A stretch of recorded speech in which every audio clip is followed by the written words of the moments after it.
Je suis Emeline Andreau, je suis chercheure CNRS à l'Institut de la Vision et mon équipe travaille principalement sur une cellule support de la vision qui s'appelle l'épithélium pigmentaire rétinien et qui est notamment impliquée dans certaines pathologies comme la dégénérescence maculaire liée à l'âge qu'on appelle aussi la DMLA. Les projets en cours sont articulés donc autour de trouver des solutions thérapeutiques pour des pathologies comme la DMLA et se font en collaboration avec l'équipe du docteur Valérie Fontaine. Qu'est-ce que la DMLA ? Alors, la DMLA est une pathologie typique du vieillissement qui est basée sur des phénomènes cumulatifs dans la rétine et qui se déclenche à partir de l'âge de 50 ans.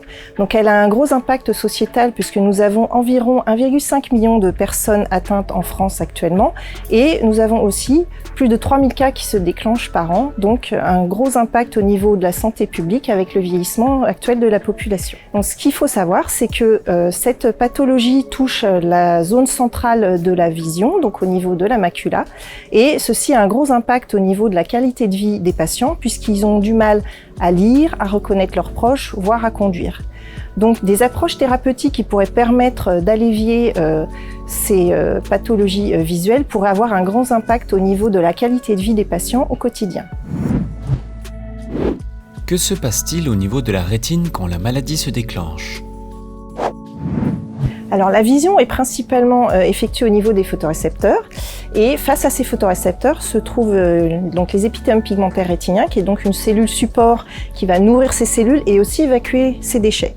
Et avec l'âge, l'évacuation de ces déchets va de moins en moins bien se dérouler, ce qui va faire que nous allons avoir des accumulations de déchets qui vont s'oxyder dans les cellules et ces oxydations progressives vont faire en sorte que la cellule d'épithélium pigmentaire rétinien va moins bien fonctionner au fur et à mesure. Donc c'est comme un cercle vicieux, c'est-à-dire qu'on va avoir de l'accumulation de déchets oxydés qui crée moins de fonctions, plus d'oxydation, etc., etc.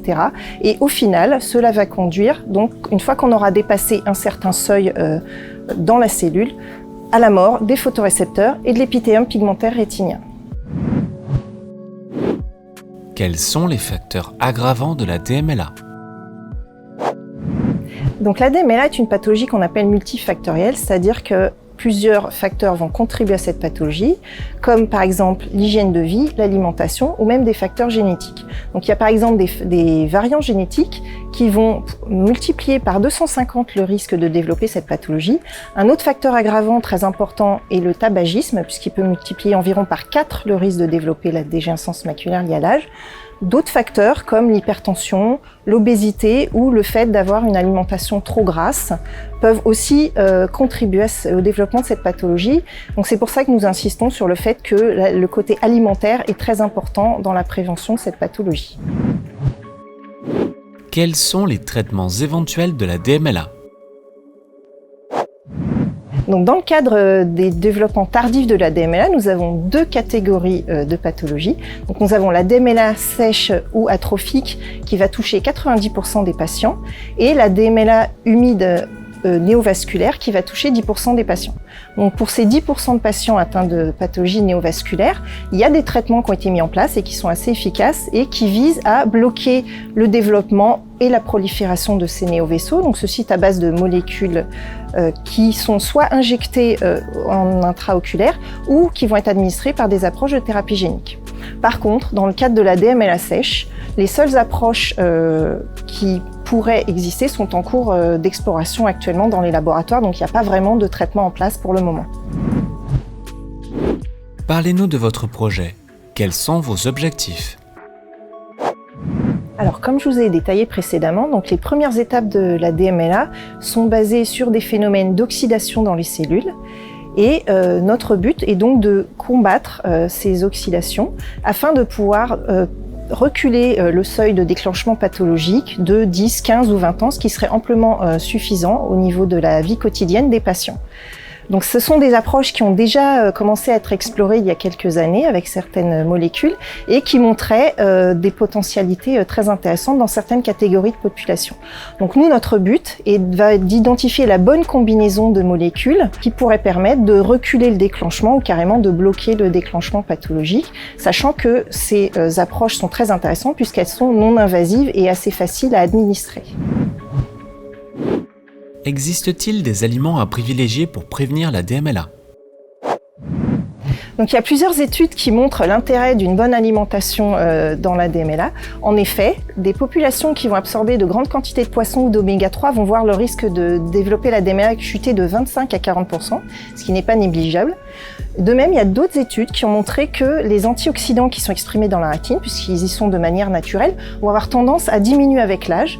Donc le but, qui est aussi un des buts de notre projet, serait justement de faire en sorte que ces antioxydants puissent avoir des niveaux constants et ainsi empêcher ou freiner le développement pathologique. Peut-on envisager une supplémentation alimentaire pour d'autres pathologies ? Donc en fait, il est possible que d'autres pathologies se développent différemment. Par contre, elles peuvent avoir des mécanismes, des déclenchements qui peuvent être similaires, comme par exemple des oxydations ou du stress cellulaire. Et ceci justifie le fait que ces approches pourraient tout à fait être valides pour d'autres organes. Et l'avantage de la complémentation alimentaire, c'est-à-dire que ces compléments ou ces molécules vont pouvoir être diffusés dans tout le corps, ce qui pourrait tout à fait valider ces approches pour d'autres pathologies et le bienfait sur d'autres organes. Le soutien des associations telles que Retina France est essentiel. Pourquoi ? Avec Valérie, nous voudrions vous dire merci parce qu'effectivement, le soutien d'associations telles que Retina France nous permet d'amorcer des projets qui sont parfois ambitieux et qui nous permettent d'explorer de nouvelles pistes de recherche que nous ne pourrions pas faire sans ces soutiens et nous permet ainsi d'aller plus avant vers nos buts qui est évidemment de trouver des traitements pour les patients.